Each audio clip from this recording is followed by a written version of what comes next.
Hi guys, I'm here with Carl from Team Shift. He has topped UK Nationals this weekend. What deck did you play? I took Swordsoul. It's the deck I was most comfortable with. Been playing it almost since it came out. So just thought it was the most consistent deck that I could have taken to 10-round events, and I think that's just what I wanted to be able to play every game. So That's great. Take us through the list. cool. So just the non-negotiable stuff first. 3 Moye, 3 Long Yun, and then I think this is the correct ratios of these, of 3 Ecclesia and 2 Tai. I think if you're playing less than these, you're just playing an incorrect deck list. I'm not really going to go over them. You just want more Ecclesias for going second, you want more Tais for grind. And then to finish off the Swordsoul cards, 3 Emergence and the Blackout, obviously. Very standard now, isn't it, that engine? Yeah, I think anything less than that is, like I said, I think it's just wrong. I think you just really want to see engine, because again, it's probably the most consistent deck of the format. For the 10Es, I played 3 of all of the good ones. Just wanted to max out on the good ones. Didn't want to play the brick blue one, and it wanted to play the other ones even less. I think they're all just not good. And especially because I'm not playing Circle, I'm just maxing out on Vessel. The way I looked at Circle was, even at its best, it's still probably just a -1. Like, the card's decent going second, it's probably better than Vessel going second, but a lot of the time I'm siding this out for better go second cards, so I'd just rather have the card that's better going first. This also helps you play around Nibiru and Token Collectors game 1, 2, 3, so I really do not rate Circle as the card for the format in this deck. I just think most of the time you just rather get the +1 off of the Vessel. And then on to the non-engine. So I opted to play 3 Nibiru in the main. This was really, really good all weekend. Ended up playing 5 mirrors, so Nibiru really came in clutch. This was originally going to be Talents, which was in my list from when I won Sheffield, but I really just wanted something to punish all the big combo decks, to try and bring them down to my level, because obviously the ceiling of the deck's lower. And ended up really paying off. It also meant that by maining this card, because I was always going to be playing it in either main or side, meant I was then able to side Drolls, which was really good in testing. Then onto the other hand traps was 3 Veiler, 3 more better Veiler, and obviously the 3 Ash as well. These were just the most consistent, always gave me value hand traps for the format, and again, through playing lots of Swordsoul mirrors, these really came up, but I think even outside of that, against Despia, things like that was fine. And again, by also playing the nibs that weren't very good against Despia, it meant that I had more cards that were usable in that matchup. And obviously maxing out on the Veilers and the Imperms meant that the Nibiru plus one of those was always a board wipe. And then last 2 was the Desires and the God card of the format. Pretty standard. This was 42, couldn't really find any cards to cut at all. And again, like I say, I wasn't playing Circle. I mean, if I really respected main deck mine, which I didn't, then I could have played 1 Circle instead, but because it was always an out with one of the cards in extra deck, which we'll get onto next. So again, the standard 14 cards for Swordsoul, I think these are all pretty non-negotiable, was 2 Yugioh, 1 of each of the 10s, Sinister Sovereign still being one of the best cards to end on in turn 1, so good against so many decks of the format, such as Dragons, Salamangre, and any adventure builds. 2 of the best card in the extra deck, Baxia. Cannot understate how good this card is, being able to wipe boards and then still set up the Yugioh when you bring back something.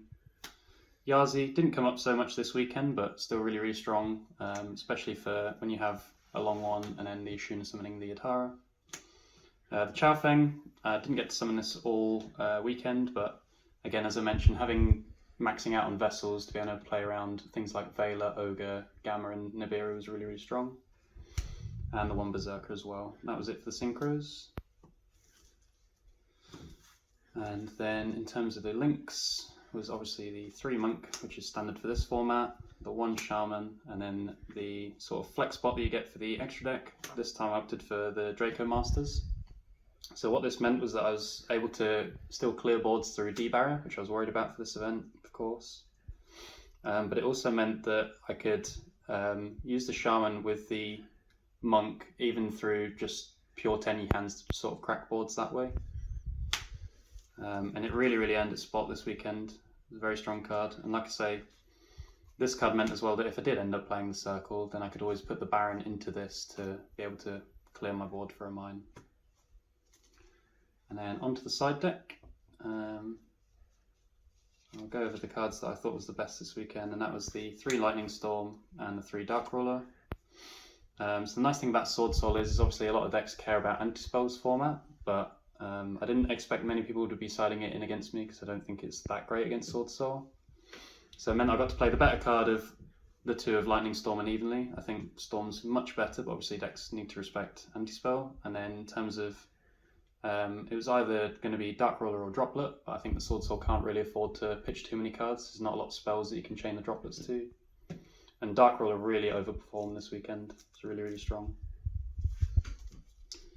And then, like I said I was talking about the nibs, meant I got to side draws. These were pretty average to me, but like I expect to play a lot more like combo decks like the adventure builds and things like that. Obviously playing against Swordsoul meant that this wasn't really coming in so much, so it was average, but I don't think that there was another card that I would have played over this. I think the card's pretty good. And obviously with Drytron winning the event, it turns out it would have been pretty good for things like that. Also on Avalon, which came second. Yeah, absolutely. Or ABC, which came top 4. Yeah, the decks we were worrying about like that meant that draw was really strong. Then the best card for Swordsoul, honestly, ending with this and a Baron is often game against so many decks, so just wanted to max out on this. And then I decided 2 D-Barrier. I didn't have room for the 3rd because I really wanted to play Reboot, because obviously D-Barrier is such an issue for the deck. And the theory behind this was that this was not only hit more decks, so I wanted to max out on it, but also against Despia, this card's still just better than Barrier, because they can't set up any interruption for my turn then with Brandon Red and things like that. So, and 5 was fine anyway. Like you have Desires, Moye, and sometimes Sinister Sovereign to draw into them. So, yeah, that was the deck. Any shout-outs? Yeah, absolutely. So shout out to Luke behind the camera. We both took the week off for work just so we could absolutely test and grind as hard as we could for the top. And unfortunately, it was just me that was able to take it. But absolutely wouldn't have been able to get here without all the work that both he and I put in this week. And obviously, shout out to the rest of the shift boys as well for all the testing. Give a quick shout out as well to Adam and Chalk as well, who were also really solid for testing. And then more shout outs for people. We've got all the Jam boys and Mark over at Manuscrew for putting on great locals and always being really good friends and for testing when we go there. Shout out to Swan and JY as well. We went over to Milton Keynes and tested with those during this week as well. And shout out to Tier Zero Disciples and Kieran and the rest of the people from Birmingham, always being great to hang around with at events. All right, cheers guys. Congrats again on the top, Carl. Cheers, thank you.